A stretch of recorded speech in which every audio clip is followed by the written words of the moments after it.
Hi guys, welcome back to honey channel. నేను మీ కల్పన. ఎలా ఉన్నారు? అందరు బాగున్నారా? నేను బాగున్నాను. మీరు బాగుండాలని మనస్ఫూర్తిగా కోరుకుంటున్నాను. సమ్మర్ అయిపోయింది కదా, అసలు సమ్మర్కి ముందే తీయాలనుకున్నా ఈ వీడియో. అనుకోలేదు ఇప్పుడు జ్ఞానోదయం అయింది తీస్తే అయిపోతుందేనని. ఎందుకంటే అంటే వేస్తున్నా అంటే నా టాపిక్ అలాంటిది కాబట్టి సమ్మర్ వచ్చింది కదా అనని మనం అటు ఇటు తిరుగుతూ పైసలన్నీ దారపోస్తున్నాం కదా. వండర్లా ఇంకేటేటో పిక్నిక్స్, ఇంకేటో టూర్స్ వేసుకుంటాం కదా, వేలు వేలు దారపోసుకొని. అలాంటి ప్లేస్లకు వెళ్ళకుండా ప్రకృతిని ఆస్వాదించేది మస్తు ప్లేసెస్ ఉన్నాయి, డబ్బులు ఖర్చు పెట్టకుండా. ఇక్కడికి పోయి రావచ్చు ఓన్లీ బడ్జెట్తో.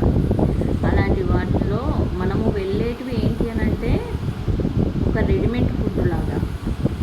ఇది రెడీమేడ్ ఫుడ్ కాకుండా మనం తయారు చేసుకున్న ఫుడ్లో ఎంత ఆరోగ్యం ఉంటుందో, రెడీమేడ్ ఫుడ్లో ఎంత అనారోగ్యం ఉంటుందో అదే విధంగా చెప్తున్నా. రెడీమేడ్ ఫుడ్ లాగా మనం అన్నీ ఇది ఈ వండర్లా అంటే ఒక దగ్గర వాళ్ళని వాటర్ ఫామ్ చేసి కెమికల్ వేసి దానిలో స్విమ్ చేసి వందల వేల మంది స్విమ్ చేస్తుంటారు ఒక రోజులో 2 సార్లు మారుస్తారు కావచ్చు మా అంటే.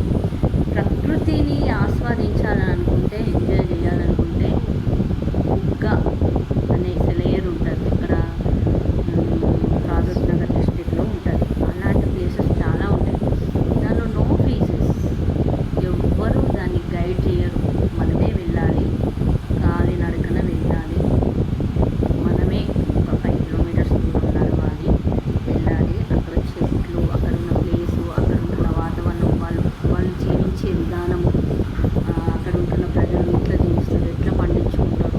ఆ సెలయేరు నుంచి వచ్చే వాటర్ కాలువలాగా వెళ్తుంటే అక్కడ గిన్నెలు తోముకొని అక్కడనే బట్టలు తీసుకొని ఆరేసుకొని చిన్న పరదలాగా కట్టుకొని అక్కడనే స్నానం చేసుకొని వాళ్ళు స్నానం చేస్తే ఇంకొకరు వాళ్ళకి తోడుగా, వాళ్ళ ఫ్రెండో అక్కడో చెల్లెనో తోడుగా ఉండి వాళ్ళ జీవన విధానము, నేచర్ని చాలా రకాలుగా ఎంజాయ్ చేయవచ్చు అక్కడ. మనం ఐఫై లాగా కాకుండా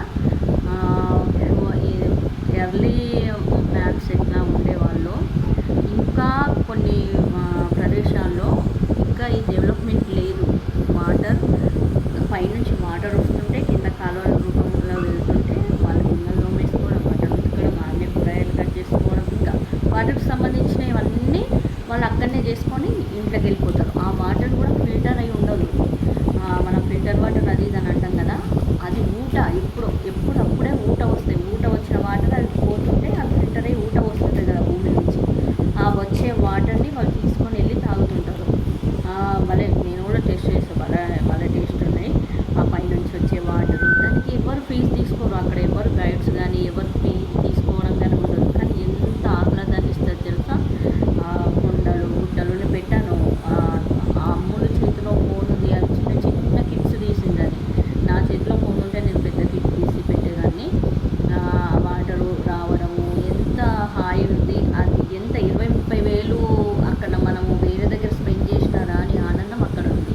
అలాంటి ప్లేసెస్కి పిల్లల్ని తీసుకెళ్ళండి, చూపెట్టండి అక్కడ ఉన్న చెట్లను. ఇదంతా ఎందుకు చెప్తున్నావు తెలుసా. అనవసరంగా సమ్మర్ ఒక్కటి గుర్తుకొచ్చిందంటే మనం ఆ టూర్కి వెళ్ళాలి, ఈ టూర్కి వెళ్ళాలి, గోవాకి వెళ్ళాలి, అక్కడికి వెళ్ళాలి, ఇక్కడికి వెళ్ళాలి, పైసలు దారపోయాలి, ఎంజాయ్ చేయాలి, అది ఇది అని అంటాం కదా. అదే ఎంజాయ్మెంట్ ప్రకృతి ద్వారా కూడా వస్తుంది. వచ్చి డబ్బుని మనం ఆదా చేసుకుంటే పిల్లలు నెక్స్ట్ మేలో ఇదంతా సమ్మరే కదా. ఏప్రిల్, మార్చ్, మే ఇవన్నీ సమ్మర్ డేస్ అని ఒక్కటే మన మైండ్కి ఆలోచన వస్తుంది. ఇక జూన్ వచ్చేసరికి ఏమవుతుంది, పిల్లలు ఫీజులు కట్టాలి, పిల్లలకు బుక్స్ తీసుకోవాలి, పిల్లలకి యూనిఫామ్స్ తీసుకోవాలి, పిల్లలకు షూస్ తీసుకోవాలి, పిల్లలకి ఫస్ట్ టర్మ్ ఫీజు కట్టాలి. ఈ జూన్ వచ్చేసరికి ఇవన్నీ బర్డెన్ వేసుకోకుండా ఈ 3 నెలలనే మనం కరెక్ట్గా డబ్బులను ఆదా చేసుకొని ఇలాంటి ఫీజెస్ లేని ప్రకృతిని ఎంజాయ్ చేసేవి చాలా ఉన్నాయి.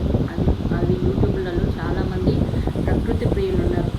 చాలామంది మామిడి తోట ఎక్కడికెక్కడికి వెళ్ళి పెద్ద పెద్ద ఉసిరి చెట్లు కోసుకోవడం. ఒక తమ్ముడు ఉంటాడు, నేను ఫాలో అయ్యేదాన్ని, ఇప్పుడు ఈ మధ్య అయితే నేను. ఆయన అడవిలోకి వెళ్ళి మ్యాంగోస్ కట్ చేయడం, తినడము, అక్కడ ఉంటున్న ప్రకృతిని కొండల మీద చూపెట్టడము అలాంటివి చేస్తుంటారు. జస్ట్ బస్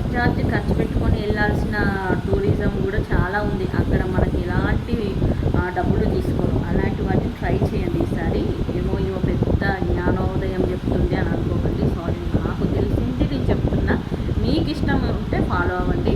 మధ్య తరగతి వాళ్ళకి చెప్తున్నా, డబ్బులున్న వాళ్ళ గురించి కాదు.